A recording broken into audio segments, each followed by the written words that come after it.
모터사이클 매니아 여러분 안녕하십니까, 현승만입니다. 이번 달도 어김없이 현승만의 모터사이클 이야기 뉴스와 댓글 시작하겠습니다. 지금 기온이 많이 올라갔죠. 그래서 정말로 투어링하기 좋은 그런 계절이 아닌가라는 생각이 듭니다. 많이들 나가시더라고요. 그런데 투어 나가시기 전에 바이크 점검하는 거 잊지 마시고요. 공기압이라든가 뭐 타이어의 마모도라든가 그리고 뭐 엔진 오일이라든가 이런 거 항상 점검하시고, 그리고 안전하게 재미있게 투어 다녀오셨으면 좋겠고요. 왕파리가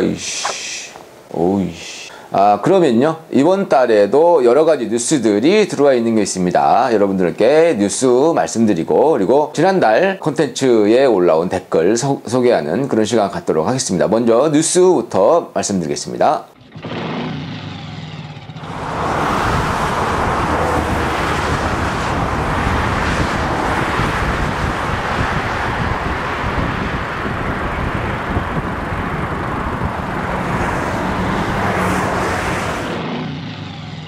시즌이 왔기 때문에 바이크 업계도 많은 움직임들을 보이고 있습니다. 여기저기에서 신모델도 출시를 하고요. 그리고 많은 이벤트들 그리고 이런 것들, 경기들도 이제 조금 있으면 많이 열릴 것 같습니다. 그래서 그런지 첫 번째 소식은 KMF에서 좀 반가운 소식이 왔습니다. KMF가 만약에 선수들이 다치거나 했을 경우에 스포츠 공제를 설립을 해서 선수들의 치료비라든가 이런 것들을 책임지는 그런 시스템을 만들었다고 합니다. KMF 스포츠 공제 설립에 관해서 말씀을 드리겠습니다. 현재 국내 모든 보험사에서는 모터사이클 경기 및 대회와 관련하여 어떠한 보험도 일체 허용되지 않고 있는 것이 사실입니다. KMF 보도자료입니다. 이거는 KMF에서는 경기에 참여하는 선수의 심리적, 경제적 부담을 줄여주며 집중할 수 있는 환경을 제공하고자 본회를 설립한다고 하셨습니다. 이게 스포츠 공제입니다. 대한모터사이클 연맹 회원의 안전한 스포츠 활동 및 경기를 위하여 KMF가 주관 주최 또는 공인한 경기 중 발생할 수 있는 각종 부상 및 상해가 발생했을 때 의료비를 지원함으로써 KMF 회원에 대한 복지후생 및 사회경제적 지위 향상을 위하여 KMF가 독자적으로 신설 운영한다라고 되어 있습니다. 경기 중 발생한 사고로 인한 상해 의료 실비의 하나고요. 최대 지급 한도액은 500만 원입니다. 의료 실비 지급은 공제회 적립금 소진 시까지이며 전액 소진되었을 시에는 지급할 수 없다라고 되어 있습니다. 그러면 이 공제 사업의 자금 조달을 어떻게 하느냐? 각 팀 당해년도 연회비 50%를 이제 적립을 하고요. 라이센스 비용 중 1만 원을 띄어서 적립을 하고요. 그리고 참가비, 그러니까 경기할 때 내는 참가비, 거기에서 만 원을 띄어서 또 적립을 하고, 공제회와 관련된 후원금 전에 공제회 기금으로 한다라고 되어 있습니다. 기타 사항으로는 지급 한도액은 재원의 적립금 규모에 비례하여 매 변동될 수 있음. 기타 상해 시 후유장애 사망과 관련한 사항은 별도 적용. 공제 사업의 적립금은 지속적으로 시행한다 라고 되어 있습니다.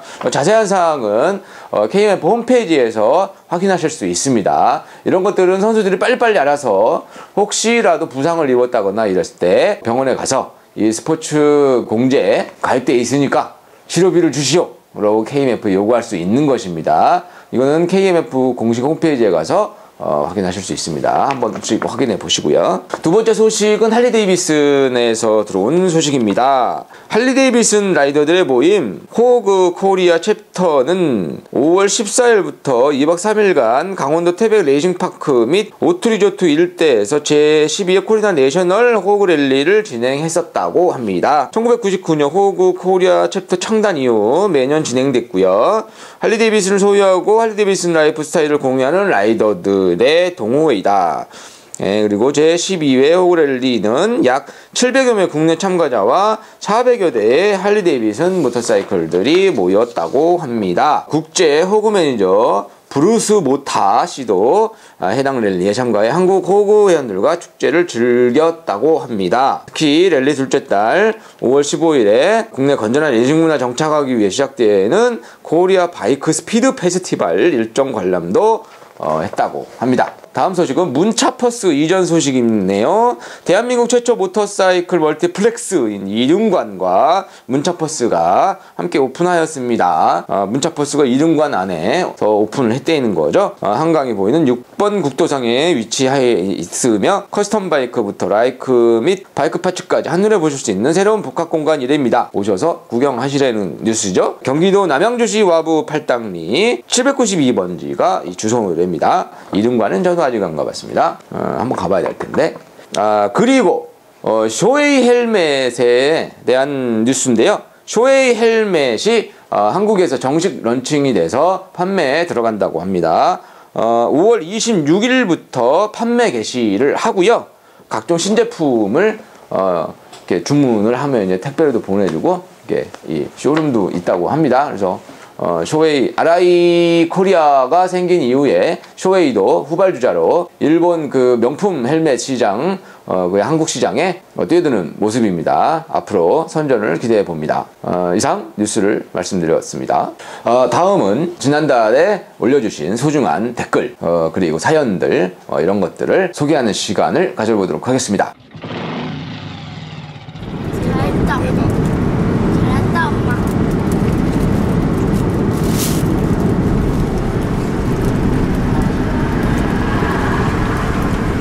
먹을 사람. 주의하십시오.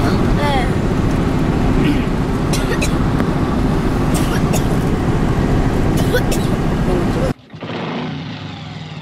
예, 댓글 소개해 드리겠습니다.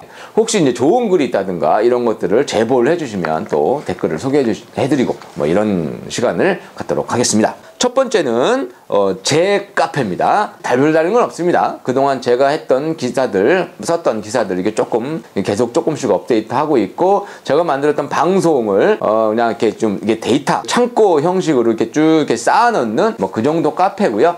우리 회원들이죠. 말 그대로 저희 카페에 회원가입을 해주신 그 회원분들이 올려주신 그 사연입니다.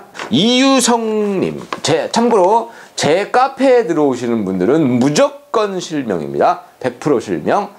왜냐면 사기치거나 뭐 이상한 짓을 안 나거나 이런 걸 제가 꼴을 못 보기 때문에 걸리면 조직의 싼 맛으로 또 보여드리는 이 세계이기 때문에 무조건 프로 실명으로 자기가 한 말에 책임을 지는 그런 카페입니다. 그래서 굉장히 정숙하고 젠틀하고 정말 모터사이클을 사랑하는 사람들은 정말 좋고 젠틀하고 매너 있고 이런 사람들이구나 이런 문화를 정착하기 위해서 실명제를 하고 있습니다. 하여튼 이유성님, 미라주 250을 지금 현재 타고 계시는 분이죠. 열혈팬이십니다. 거의 매일 오셔서 출첵도 잘 해주시고 굉장히 그 댓글을 정성스럽게 잘 달아주시는 분입니다. 이 자리를 빌어서 너무너무 감사하다는 말씀 꼭 드리고 싶습니다. 지난달 영상 보고서 왠지 조금 뜨끔한 급가속과 슬라럼 그러나 신호대기 휴 영상 속의 인물이 나와 닮았지만 내겐 흰 헬멧이 없다는 것에 안도의 한숨을 내쉬는 이게 무슨 얘기냐면요. 제가 이게 머리에다가 카메라 이렇게 들고 이게 막 가다가 이게 조금 앞에 가던 미라주 비슷한 아메리칸이었는데 이렇게 그 차량사를 막 갔는데 혹시 자기 모습을 보는 것 같다 뭐 이런 말씀이신 것 같습니다. 웬만하면 이제 연세도 좀 되셨는데 칼질은 하지 마십시오. 그리고 이광엽 씨, 이광엽 님이 또 사연을 올려주셨습니다. 역시 현승만의 모터사이클 이야기 카페에 올라온 글입니다. 라이딩 테크닉, 그 실전 라이딩 테크닉 스쿨을 보고 올려주신 것 같습니다. 팔목을 일직선으로 하는 것, 제가 말씀드렸죠. 팔목이 이렇게 꺾이면 안 된다 뭐 이렇게 말씀인데 제 생각에는 팔목을 내리는 버릇은 스로틀을 100% 관리하지 못하거나 리턴을 방해할 수 있다고 생각하고 있습니다. 예, 맞습니다. 이거는 뭐 생각해보면 굉장히 중요한 이야기일 수도 있습니다. 근데 제가 빼먹고 말씀 못 드렸는데 또 이렇게 또 추가적으로 말씀해 주시니까 감사합니다. 스로틀을 감는 것도 중요하지만 어떻게 놓느냐도 중요합니다. 말씀 뭐 그전에도 드렸던 것 같은데요. 출력이 높으면 높을수록 스로틀 웍이라는 게 굉장히 중요합니다. 훅 땡기고 이런 것들은 저배기량에서 가능하지만 고배기량 600이나 1000cc에서는 이게 뭐 이렇게 훅 감았다가 훅 났다가 이러면 별로 좋지 않습니다. 이 감, 이 스로틀 웍의 이 감과 그리고 스로틀 웍이 가지고 있는 질감, 이런 것들도 되게 중요합니다. 스로틀을 리턴하는 거 굉장히 중요합니다. 이거는 나중에 라이딩 스쿨 할 때 다시 한번 다루도록 하겠습니다. 밀어서 팔자 돌기, 어디서 들었는데 밀어서 팔자 돌기가 자신의 바이크를 선택하는 데 도움이 된다고 들었습니다. 밀어서 팔자 돌기가 되어야 자신을 컨트롤할 수 있는 바이크라고 하더군요. 이건 뭐 맞는 말인 것 같습니다.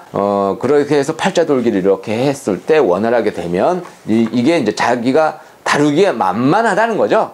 예, 그렇게 해서 나온 얘기가 이게 자신의 바이크를 선택할 수 있다라고 하는 건데요. 아주 정확한 얘기는 아니에요. 왜냐면 굉장히 가벼운데 고출력인 것도 있고요. 그리고 무거운데 다루기 편한 뭐 이런 바이크들도 있습니다. 하지만 이것도 어느 정도는 맞는 말입니다. 그러니까 자기가 팔자 돌기를 했을 때 편한 바이크, 이것이 자신이 컨트롤하기 쉬울 수 있는 바이크인 거는 사실입니다.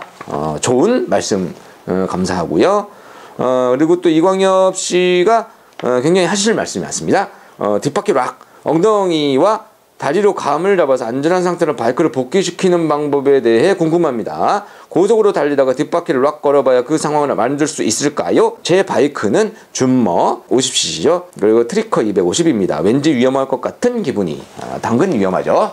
고속에서 빡 달리다가 뒷바퀴를 콱! 위험하죠. 그런데 말씀드렸던 것처럼 뒷바퀴는 어느 정도 각도 안에서는 자기가 자유자재로 컨트롤할 수 있는 상황이 됩니다. 전번때 말씀드렸던 것처럼 이렇게 얘가 있으면 이렇게 딱 해갖고 이 다리로 이거를 이렇게 혹은 이렇게 하면서 이렇게 하면서 컨트롤을 할 수가 있습니다. 대신 연습을 하실 때는 처음에 천천히 가다가 조금씩 이렇게 속도를 높여서 연습을 하시는 게 좋을 것 같습니다. 무작정 막 들이밀면 안 됩니다. 위험합니다. 그리고 공도에서 특히 큰일 납니다. 연습을 하실 때 너무 욕심부리거나 주변의 기타 시선을 의식한다거나 이러시면 안 됩니다. 그러면 사고 납니다. 정말 내가 라이딩 스킬을 조금 올려야 되겠다라는 마인드로 천천히 자기 몸에 완전히 뵐 때까지. 그리고 역시 계속되는 저희 카페 새벽녘 안개라는 분이 실명제 카페임에도 불구하고 이렇게 닉네임을, 새벽녘 안개라는 닉네임을 버젓이 달고 댓글을 달아주셨습니다. 소개를 안 시켜드리려다가 괜찮은 것 같아서 분명히 말씀드리는데, 실명제를 안 바꾸시면 제가 한두 달 있다가 싹 다 잘라버릴 겁니다. 정말 잘 봤습니다. 그런데 바이크를 계속 타거나 좋아하시는 분이 이 동영상을 본다면 충분히 이해하겠지만, 이제 막 바이크를 처음 사서 좀 더 안전하게 타고자 하시는 분이 본다면 조금 이해가 어려울 듯 합니다. 일상 공도에서 주행 시 뒷바퀴 락은 어떨 때 발생하며 원돌기나 팔자돌기는 평소 타는데 어느 부분에 도움이 되는지 일상생활의 예를 들어서 설명하시면 이제 처음 바이크를 접하신 분들도 이해할 수 있을 것 같습니다. 처음 바이크를 타게 되면 도로의 흐름이나 여러가지 돌발 상황을 전혀 모르는데 이렇게 설명하면 간접적이나마 알게 될 것 같습니다.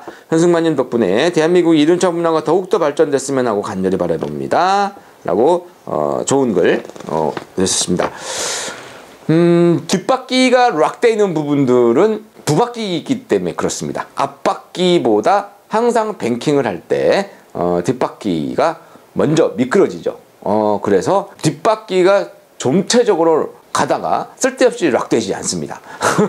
그런데 제가 이제 뒷바퀴 락하는 연습을 하라는 거는 뒷바퀴가 미끄러질 때의 그 느낌과 그 느낌을 다리로 어떻게 잡아낼까, 다리로 어떻게 잡아내면 좋을지에 대한 그 부분들을 연습을 해보시라고 그러는 겁니다. 평상시 때 가다가 멀쩡하게 가던 바이크가 갑자기 뒷바퀴가 확 락되는 경우는 체인이 벗겨져서 뭐 중간에 끼어가지고 바퀴가 락된다던가, 뭐 가다가 크랭크 축이 붙어버린다든가 이래서 뒷바퀴가 이렇게 락되는 이런 경우가 생기지 않는 이상 엔간하면 뒷바퀴는 락되지 않습니다. 근데 이거는 뒷바퀴가 혹시 미끄러지는, 락이 되는 게 아니라 가다가 뱅킹이 너무 되면, 혹은 그 노면이 좋지 않은 상태에서 가면 뒷바퀴가 갑자기 후딱 하는 경우가 있죠. 이런 거는 있을 때 놀래지 말고 뒷바퀴가 미끄러지는 건 어느 정도 잡아낼 수 있으니까 이런 것들을 경험해 보고서 미리 대처하고 연습하자라는 취지에서 올렸습니다. 그리고 될 수 있으면 초보자분들이 이해가 쉽게 한다고는 하는데요. 또 너무 특히 처음 입문하시는 분들은 또 그것조차도 좀 이해가 안 되시는 분들이 있을 거예요. 근데 제가 이제 혼자 몸이다 보니까 이렇게 뭐 다 이렇게 그 개개인의 수준에 맞출 수는 없고요. 제 개인적으로는 이제 쉽게 만든다고 만들고 있습니다. 그러려고 노력을 하고 있고요. 뭐 그런데 이제 뭐 다 만족할 수는 없겠죠. 그러니까는 조금만 더 이해해 주시고 반복해서 시청해 주시고 이러시면 좀 도움이 될 것 같습니다. 최대한 초보자분들의 입장에서 입문하시는 분들의 입장에서 컨텐츠를 만들려고 노력해 보겠습니다. 그리고 바이크매니아에서 올라온 댓글입니다. 통합예술가님입니다. 뭘 하시는 분인지 통합으로 예술 어떤 예술을 하시는지 지상파가 되었건 공중파가 되었건 바이크 타는 사람들 다 싸잡아서 폭주족이다 욕하지 말고 이런 자료를 방송해서 바이크 타는 모든 라이더들의 올바른 생각과 문화를 알아가게 해주면 그동안 바이크를 마음대로 운행했던 사람들도 조금씩 달라지지 않을까 합니다. 우리 모두 현승만 씨를 방송국으로 보내자는 성명서라도 만들어 봅시다 라고 강력하게 주장하고 싶은 일인입니다. 감사합니다. 제발 좀 보내주십시오. 할 말 많습니다. 진짜 공중파 가면 정말 할 말 많습니다. 얼마 전에도 그 방송에서 이제 모 방송국에서 뭐 폭주족 6,000명 집결 뭐 이래갖고 뭐 무슨 모 메이커 아주 건전한 정말 모터사이클 축제의 장이었는데 거기에 어떤 여성 기자분인 것 같은데 타이틀을 이따시만하게 폭주족 6,000명 어디서 모여서 뭐 어디 뭐 그래서 네티즌 분들이 그 광분을 하고 흥분하고 막 쟤 누구냐 잡아와라 뭐 이랬던 적이 있었던 것 같습니다. 몰라서 그랬을 거예요. 저도 기자 생활 다 기자가 다 알 수는 없지만 그래도 폭주족은 아니지 않습니까? 왜 그 매니아라는 그런 좋은 말이 있는데 거기다가 6,000명의 폭주족이라는 말을 썼을까요? 좀 넌센스였습니다. 좀 네 그렇습니다. 이것은 대한민국의 모터사이클 문화의 현주소를 보여주는 게 아닌가라는 생각이 듭니다. 일반 사람들의 의식이고 그리고 그런 것들을 보면서 또 너무 흥분할 필요까지는 없을 것 같고요. 이것이 현주소고 이런 문화를 바꿔야 되겠다 이렇게 생각하는 사람들의 이렇게 생각하는 문화를 바꾸려고 제가 또 여기서 또 이렇게 열심히 이렇게 삽질을 하고 있는 거기 때문에 이렇게 해서 많이 퍼뜨려 주시고 많이 공유할 수 있는 그런 라이더분들이 됐으면 좋겠습니다. 그리고 역시 바이크매니아에서 올라온 댓글 중에 슈퍼진이라는 분입니다. 언제부터인지 꼬박꼬박 챙겨보게 되네요. 재밌게 잘 보고 있습니다. 그리고 다음에는 보호장구의 올바른 사용법 고르는 방법 등도 방송해 주셨으면 합니다. 말꼬입니다. 자신에게 맞는 부츠나 장갑 등 고르는 요령이나 세탁 요령 같은 거요. 손에서 땀이 나서 한여름에 장갑 벗으면 손에서 발냄새가 나거든요. 크크크크. 웬만하면 인간이 손에서 발냄새가 나지 않습니다. 도대체 뭘 얼마나 어떻게 안 빨아주길래 손에서 발냄새가 납니까? 물론 농담 아닙니다. 손에서 발냄새 나면 안 됩니다. 농담이고요. 저도 장갑이라든가 이런 것들 이렇게 여름에 특히나 왜냐하면 이게 직업적으로 오토바이를 시승을 하고 타고 이러면요 그 한여름에 슈트를 입고 그리고 부츠에 뭐 아무리 슈트 여름용 슈트 뭐 빵긋빵긋 다 필요 없습니다. 죽을 것 같습니다 진짜로. 막 그 땀이요 엄청나게 나가지고 한 여름에 시승을 하고 나면 아침부터 촬영하기 시작해서 하면 한 3kg 정도 빨아요 하루에. 아주 살인적인 더위와 싸워야 되거든요. 근데 슈트는 물에 빨면 안 되잖아요. 근데 제 경험상인데요 쨍쨍 햇빛에 말리는 게 최고입니다 가죽은. 그리고 그거에 일광 소독도 되고요. 그 슈트나 가죽 장갑이나 이런 것들은 햇빛에 말리는 게 최고입니다. 저는 미친 척하고 물에 빨 때도 있거든요. 근데 그러면 쪼글쪼글해서 쪼그라듭니다. 그러다가 또 사용을 하면 조금 늘어나거든요. 그래서 아주 못 쓰겠다 그러면 물로 한번 빠는 것도 나쁘지 않습니다. 단 이게 망가져도 전체 힘을 못 줍니다. 그리고 용품 사용법이라든가 이런 것들도 있습니다. 사실은 무릎 보호대 같은 경우는 사실은 밖에다 차면 별로 효과를 못 봅니다. 실제로 사고가 났을 땐 사실은 안에다가 차야 얘가 안 도망가고 무릎을 그나마 좀 보호해 줄 수 있거든요. 밖에다가 무릎 보호대 이렇게 하는 것보다 안에 내장되어 있는 제품 바지 안에다가 보호대 이렇게 넣어 갖고 파는 거 저도 요즘에 그걸 이용하는데 그게 훨씬 더 보호 효과는 좋습니다. 오프로드를 탈 때도 바지 안에다가 집어넣어요. 밖에다가 이렇게 매지 않고요. 다 안에다가 집어넣습니다. 그래야 넘어져서 이게 날아가지 않습니까? 이렇게 쭉 버무려줄 때 그때 이게 무릎 보호대가 이탈되지 않고 붙어 있으면서 무릎을 보호해줄 수 있습니다. 저는 개인적으로 날아가다가 이쪽이 뜨거워서 몸을 이렇게 틀었습니다. 그래서 여기 빵꾸 나기 전에 이렇게 틀면 이렇게 여기가 골고루 이렇게 스크래치가 나면서 몸은 보호할 수 있는 이런 상황들. 아름답죠? 열화전차에서 온리 야마하 R1, 이분은 R1을 무지하게 좋아하시는 분인 것 같습니다. 인천 분이시군요. 네, 저 인천 삽니다. 아이구야 앵꼬죠. 저도 거기서 당했고요. 아는 동생도 한번 바이크를 했더랬죠. 인간적으로 촬영 스텝 한 번 정도는 있어야 하겠네요. 촬영 때 불러주세요. 인천 부천 지역에서 스텝 보내드릴게요. 일당은 제가 줄 터이니 절 주십시오. 일당을 절 주십시오. 스텝 필요 없습니다. 일당을 절 주십시오. 농담이었고요. 너무 감사합니다. 이렇게 애정 어린 그 시선으로 봐주시는 것만으로도 저는 아주 그냥 큰 힘이 됩니다. 천군만마를 얻은 것 같고요. 그 라이딩 스쿨 그 맨 마지막에 연료가 바닥이 났죠. 그리고 여기에서 앵꼬라는 말을 우리가 많이 쓰지 않습니까? 앵꼬. 여기서 중요한 단어가 나왔습니다. 앵꼬는 통상적으로 일본에서 무슨 말로 쓰이냐면요, 엔진이 고장났다는 뜻으로 쓰입니다. 우리들이 흔히 쓰는 그 뜻은 기름이 떨어졌다를 앵꼬라고 하지 않습니까? 그래서 이 뜻은 맞지 않는 겁니다. 앵꼬가 영어였다 라고 주장하는 사람이 있었습니다. 그 친구가 있었는데, 그러면 앵꼬가 어떻게 영어냐? 엔드고를 일본 애들이 발음을 못해서 앵꼬라고 발음을 한 거다. 엔드고, 가는 게 끝났다, 뭐 이런 건가요? 그래서 앵꼬다, 이렇게 된 거다 라고 주장을 하길래 뻥치지 마라.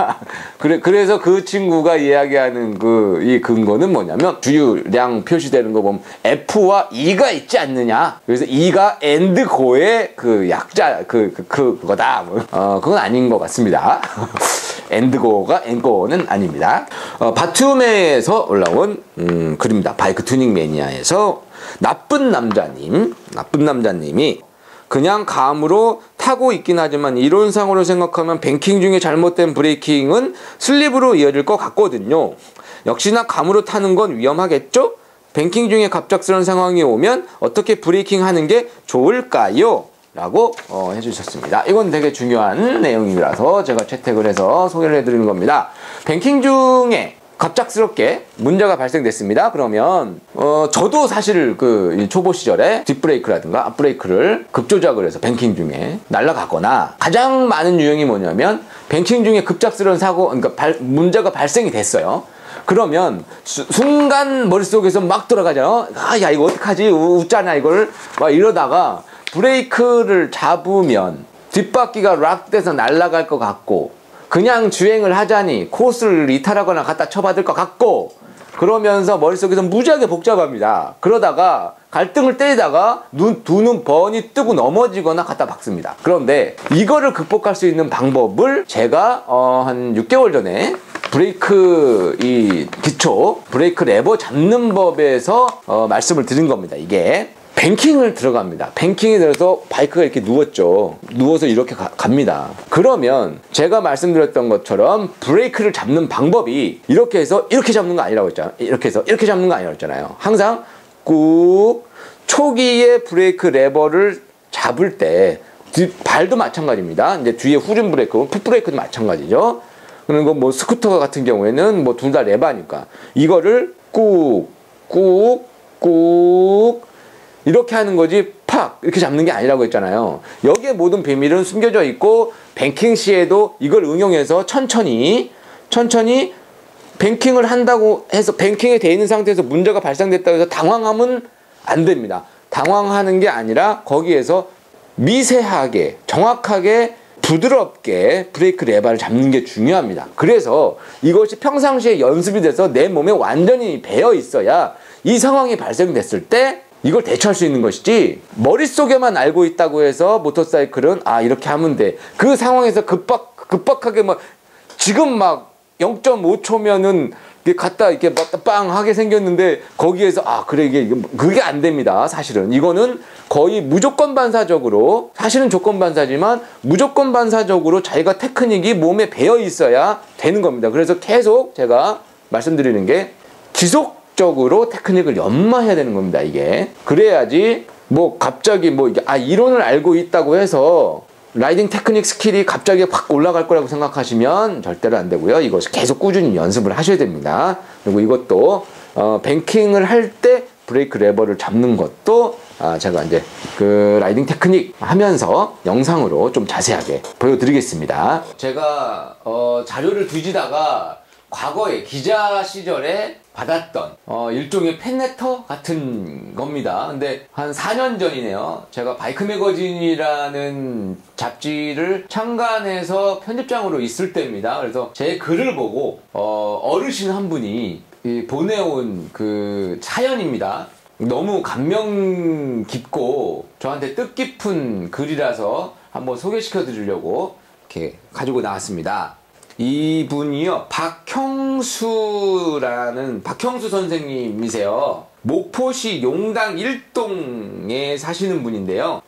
전화번호부터 시작해서 자기가 뭐 하는 사람이고 나이가 몇이고 이런 거 다 써주셨어요. 현승만 씨에게 마감하시는 그게 저희 그 편집 후기 마감하며 뭐 이런 거를 보고 그러셨나봐요. 우연히 이륜차 신문에서 귀지의 출간 광고를 접하고 귀지 정기 구독을 결심했습니다. 출간 기념호를 받아보고 내용이 나름대로 잘 짜여져 있다고 여겼습니다. 이번 호 7월호죠. 2007년 얘기네요. 7월호를 받아보고 대충 읽던 중 80쪽에서 83쪽에 쓰신 라이딩 스쿨 현승만의 안전 라이딩 공부방, 도로라는 정글에서 살아남는 방법, 기사는 A부터 Z까지 마음에 와 닿았습니다. 제 신상 명세는 신장 184cm, 체중 86kg, 굉장히 건장하십니다. 연세대 졸업, 과거 직업 고교 영어 1호 교사, 자녀수 3남 부녀, 나이 74세,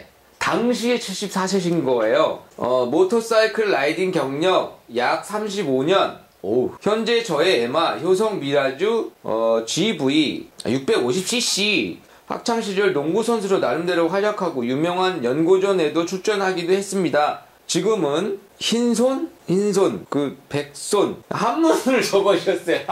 한문 쥐약인데. 나름대로 안전운행을 머리에 새기고 현재까지는 무사고 라이딩을 하고 있지만 결코 자만하거나 방심하지는 않고 있습니다. 저는 부부 동반으로 다녀온 뉴질랜드 남북 섬을 바이크를 타고 끝없이 펼쳐지는 자연광경을 음미하면서 투어를 해보는 것이 제 여생의 간절한 소원이기도 합니다. 칼럼난, 바이크 청장의 시선 처리, 중요한 길들은 다 막아놨다도 공감했습니다. 2007년 7월 12일 이른 새벽 박형수 배라고 이제 적어주셨어요. 제가 며칠 전에 이사를 갔는데요. 그거 이제 짐 정리를 하면서 이걸 봤어요. 그래서 너무 가슴이 따뜻해지고 사연을 보면서 뭐 마음이 훈훈해지고 그랬습니다. 글을 쓰고 대중들에게 내가 쓴 글이 읽혀지고 내가 쓴 생각이 대중들에게 평가받는 직업을 가지고 있는 사람들은 이렇게 정말 정성 어린 글귀 하나에 세상의 모든 시름을 잊는다고 할 수 있을까요?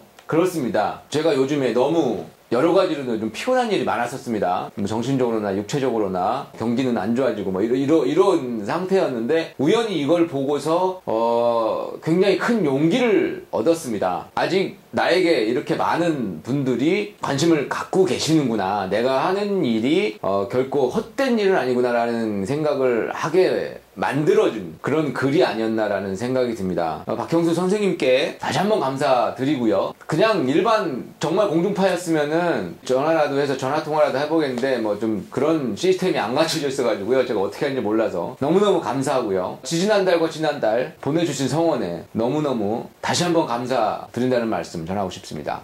이번 달은 뭐 여기까지 하겠습니다. 현승만의 모터사이클 이야기가 차츰차츰 세력을 확장하고 있습니다. 좀 더 좋은 영상과 알찬 내용을 만들기 위해서 앞으로도 노력을 하겠습니다. 항상 방어운전 하십시오. 뉴스와 댓글 여기서 마치겠습니다.